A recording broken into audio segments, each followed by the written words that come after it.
Welcome to Excel Tutorial Hub. In this video, we are going to learn about how to create a budget tracker in Excel. So here I have already created a table with date, category, income, expenses and the total balance. Let's calculate the budget with the help of this table. To calculate the budget, we need to type here the income, which is 3,500 in our case.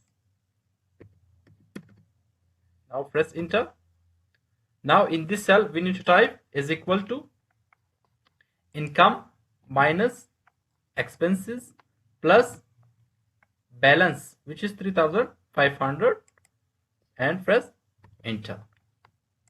Now I will drag it down. So the Excel will automatically calculate all the budget. So that's how we can create a simple budget tracker in Excel. Thanks for watching this video. If you found this video helpful, like this video and subscribe Excel Tutorial Hub for more interesting videos about Excel.